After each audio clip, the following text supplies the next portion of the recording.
자, 안녕하세요. 이번 시간에는 UML 다이아그램이라는 것에 대해서 간단하게 소개를 해드리겠습니다. UML 다이아그램이라는 것은 UML은 영어로는 Unified Modeling Language라고 하는 것의 약자로 UML이라고 부르고요. 어, 여기 제일 위에다가 제가 한 번 보는 것이 100번 듣는 것보다 낫다라는 격언을 써놨는데, UML 다이어그램은 여기서 랭귀지라고 돼 있긴 하지만, 얘가 랭귀지라 그래서 우리가 글이나 말로 돼 있는 것이 아니고 그림을 그리는 겁니다. 그래서 다이어그램, 그림도 사실은 우리가 이제 그 상형 문자도 글자로 보기 때문에 크게 봐서는 랭귀지라는 게 크게 보면은 서로 대화를 할 때 사용하는 거죠. 기록을 남기거나 대화를 할 때 사용하는 것이기 때문에 그림 자체도 랭귀지로 보고 이 그림을 그리는 방법을 여러분들한테 설명을 드리는 겁니다.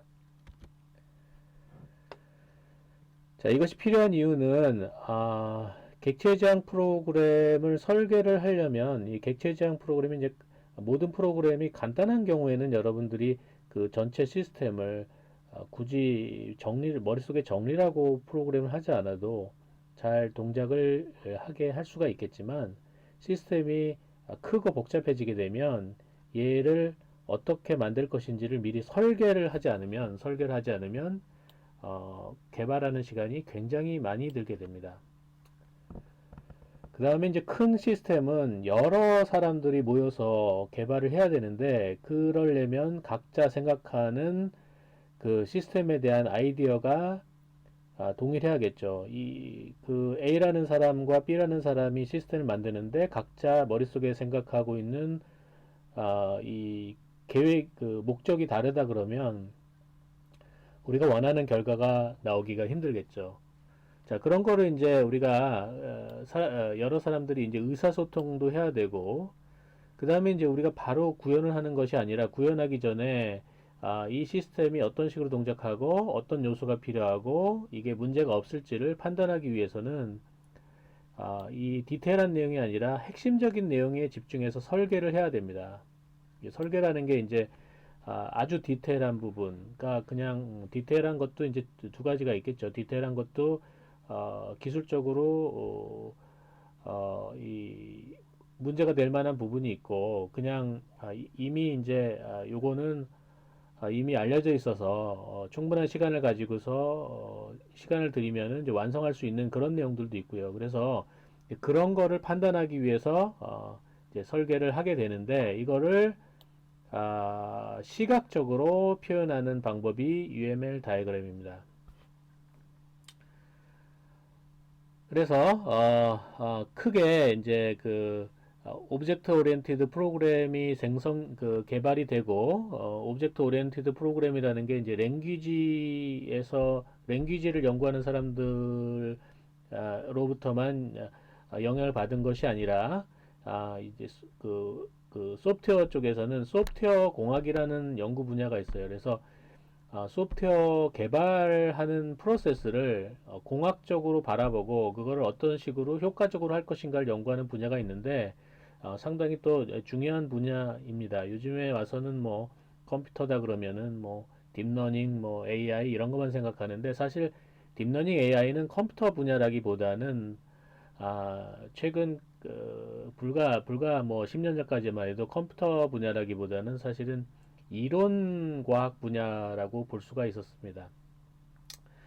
좌우관, 그래서 이제 여기 보시면 이제 크게 두 가지 형태의 다이어그램을 제공을 해주고 있는데요. 하나는 스트럭처럴 다이어그램이라고 해서 전체의 구조적인 특징, 그러니까 이게 변하지 않는 어떤 소프트웨어의 항시적인 특징을 표현하는 부분이 있고요. 하나는 이제 behavioral 특징 다이어그램이라 그래서 이 동적인 특징, 소프트웨어가 가지고 있는 동적인 특징, 즉 시간적으로 어떻게 인터랙션 하는가에 대한 특징을 표현하는 그런 다이어그램이 있습니다. 그래서 토탈 보면은 몇 개인가요? 7개, 하나, 둘, 셋, 넷, 다섯, 여섯, 일곱, 여기 14개가 표현이 되어 있는데 대충 이제 14개 또는 15개가 UML 다이어그램이라고 보통 얘기를 합니다. 자, 그래서 여러분들한테 이거를 이제 다 공부를 하라고 할 수는 없는 거고, 그 다음에 실제로도 여기 있는 내용들을 다 일반적으로 사용하지 않습니다만은, 제가 개인적인 경험, 그 다음에 일반적으로 사회에서 많이 사용되는, 통용되는, 그리고 핵심적인 내용들을 보면은 그 중에서 클래스 다이그램이라는 구조를 그 디자인하는 다이그램과 그 다음에 이제 behavioral 쪽에서 시퀀스 다이그램이라는 거, 이게 가장 많이 사용하는 것이고요. 그래서 여러분들이 이제 턴 프로젝트에 이걸 한번 사용해서 적용을 해보라고 내가 얘기를 하고, 그거를 그냥 설명도 안 해주고, 뭐 사실 카이스트 같은 데서는 그냥 이런 거 있으니까 공부해서 해봐 이렇게 얘기도 하기도 하는데, 그건 너무 불친절한 방법이라고 생각이 들고, 자, 그래서 요거에 대해서 제가 간단하게 인터넷에 있는 동영상을 여러분들한테 소개를 해드릴 겁니다. 자, 그래서 자, 이런 거 두 개를 이제 해보시는데요. 그 다음에 이제 두 번째로 많이 사용하는 이제 이게 거의 뭐 두 가지가 거의 90%, 89%, 90% 이건 이제 이거만 사용을 하고요. 가끔 나오는 게 뭐냐면 컴포넌트 다이어그램이라는 거와 그 다음에 유즈 케이스 다이어그램이라는 게 있는데, 요것도 뭐 한 10% 정도 내외의 빈도로 활용이 많이 되는 겁니다. 그래서 여러분들이 이게 뭔지 정도는 알고 사회에 나가서 소프트웨어 개발을 하거나 소프트웨어 관련된 일을 하게 되면 그 정도는 여러분들이 알고 있어야 되겠다라고 해서 여기 포함을 시켰고요. 이것에 대한 설명은 인터넷 찾아보면 잘 나와 있을 텐데, 여기에 좀 잘 정리되어 있는 내용이 있으니까 한번 여기 찾아보시기 바라고요. 자, 일단 이제 그 자세한 동영상을 보시기 전에, 동영상은 제가 링크를 여기다 더 넣고, 그 다음에 이 클래스에다도 제가 이제 연결시켜서 올려 놓을 테니까 여러분 출석을 해서 보시면 되겠고요. 자, 클래스 다이어그램 뭐냐면, 여러분들 이제 C++에서 클래스를 설계를 하는 것에 대한 내용입니다. 그래서 클래스 설계라는 게 결국은 거기에 들어가는 이제 구성 요소들을 정하는 건데요. 결국은 이제 멤버 베리어블들과 멤버 함수들을 정의하고, 걔네들의 private, protected, public을 어떻게 할 것이냐 하는 것을 정의하고요. 그 다음에 이 클래스들 간의 상관관계를 연결을 시켜주는 겁니다. 그래서 클래스하고 클래스가 서로 상속이 되었다던가, 어떤 소유 관계가 있다든가, A라는 클래스가 B라는 클래스를 그 멤버 변수로 갖는다던가, 뭐, 뭐 이런 관계들을 표현하는 것을 얘기를 하는 거고요. 대충 이제 이런 형태의 모양으로 그리게 됩니다. 자세한 내용은 보시고, 여기 이제 클래스 이름이 들어가고, 여기 이제 어트리뷰트 멤버 변수들이 들어가고, 여기 멤버 함수가 들어가고, 뭐 이렇게 또 다른 클래스가 들어가고, 요 연결 관계 요거는 이제 소유 관계를 나타내는 거고, 이 삼각형이 있는 거는 이제 상속 관계를 나타내는 겁니다. 자세한 거는 이 동영상에 자세하게 아주 친절하고 깔끔하게 설명이 되어 있으니까 그거를 참조하시기 바라고요. 자, 시퀀스 다이어그램은 뭐냐면 이제 이 객체들 간의 인터랙션을 이제 표시하는 건데, 인터랙션이라는 거는 우리가 이제 지금까지는 여러분들이 함수 호출 하나밖에는 생각을 못 하겠지만, 이게 이제 시스템에 가면은 이게 예를 들어서 뭐 리모트 프로시저 콜이 될 수도 있고, 어떤 통신 메시지를 주고받는 것일 수도 있고, 이렇게 좀 여러 가지 확장이 될 수가 있습니다. 그러나 이제 여러분들이 현재까지 배운 거로는 이제 함수 호출 정도가 되겠죠. 이것을 이 관계를 이제 시간 흐름에 따라 표시하는 건데요. 이런 식으로 이제 각 그 객체들, 컴포넌트 또는 객체들을 위에다 그리고, 이렇게 이제 시간이 이쪽으로 흘러가는 겁니다. 시간이 흘러가는 방향으로 이제 표시를 한 다음에 얘네들 간의 인터랙션을 이렇게 화살표로 표시를 하는 겁니다. 그래서 요건 이제 함수 호출이 일어났다는 얘기고, 함수 호출이 여기서 리턴이 됐다는 얘기고 뭐 이런 얘기입니다. 그래서 이런 식으로 이제 인터랙션을 이제 보여주는데 그것에 대한 자세한 동영상은 역시 여기를 보시거나 이 클래스를 활용을 해주시면 되겠습니다. 자, 유즈 케이스라는 건 뭐냐면 시스템 보통 전체를 설계할 때 이 시스템이 어떤 식으로 그 시스템 내부와 시스템 내부와 그 다음에 시스템 외부에 있는 이걸 이제 보통 액터라고 표현하는데 사람이 될 수도 있고 어떤 사람을 대신하는 어떤 뭐 다른 기관에서 만든 소프트웨어나 어떤 시스템이 될 수도 있는데 좌우간 여기 있는 기능들과 시스템 안에 제공되는 기능들과 이 기능을 사용하는 그 액터들 간의 관계를 여기다가 그려 놓는 것입니다. 자, 그래서 요 이제 액터들과 요거를 이제 시나리오를 통해서 제공을 해줍니다. 그래서 이 시스템을 어떤 시나리오를 가지고 어떤 절차를 가지고 어떤 그 기능 요소를 가지고 사용자들이 사용하는지에 대해서 일목요연하게 볼 수 있는 것이 되겠고요. 보통 이제 시스템을 디자인할 때 가장 맨 처음에 사용하는 UML 다이그램이라고 볼 수가 있습니다. 좀 전에 설명드린 거에 따르면은 이제 순서로 보면은 보통 이제 개발할 때 유즈 케이스 다이그램 제일 먼저 적용을 하고요. 거기서 나온 이제 기능 리스트를 가지고 클래스 다이그램을 설계합니다.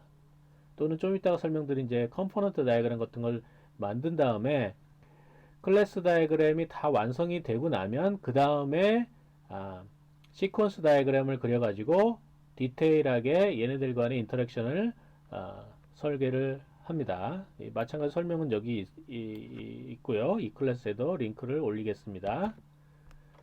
자, 컴포넌트 다이그램 뭐냐면 우리가 이제 그 클래스 다이그램의 좀 개량판이라고 볼 수가 있는데요. 클래스 다이그램 같은 경우에는 각각 우리가 하나의 클래스에 대해서 관계를 정립한 거라 그러면 우리가 시스템이 커지게 되면 이 클래스들이 이 따로따로 이렇게 정의를 하고 얘네들 간의 관계를 설명하는 것보다 얘네들을 이제 그룹으로 묶어서 어떤 시스템과 소프트웨어를 하나로 묶어서 이 컴포넌트라는 거는 여러 개의 클래스나 어떤 시스템들이 묶여 있는 걸 우리가 컴포넌트라고 얘기를 하고요.